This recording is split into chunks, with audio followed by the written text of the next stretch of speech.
Okay, so here we are in the logos area, which you can access by the main menu and click styles. And then the first tab is logos. Now the first thing you can see here is the logo that we uploaded during the onboarding. Now if you recall, I uploaded a PNG with a transparent background. So that wasn't a JPEG, it was a PNG. Well, PNGs allow us to have a transparent background. You can see here that literally it's just the letters, there's no background, which is really great for when we have logos in a header. So that's the first thing to note. If you're asking your graphic designer or whoever you made your logo, ask them for a PNG of the logo and you can upload that here. I'll just draw your attention to the padding here.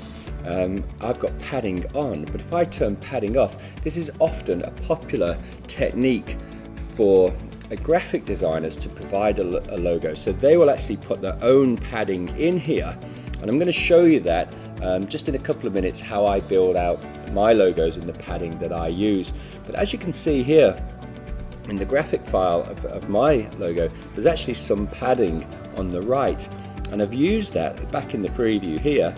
I've used that to add to this padding here. So I'm going to show you the exact pixels just shortly of what I use for my logos. But this one with Alio, I like to have the padding on here, which gives me this 16 pixel wrap plus the extra padding that I added into my logo. So we'll look at that shortly, but we'll whip through now.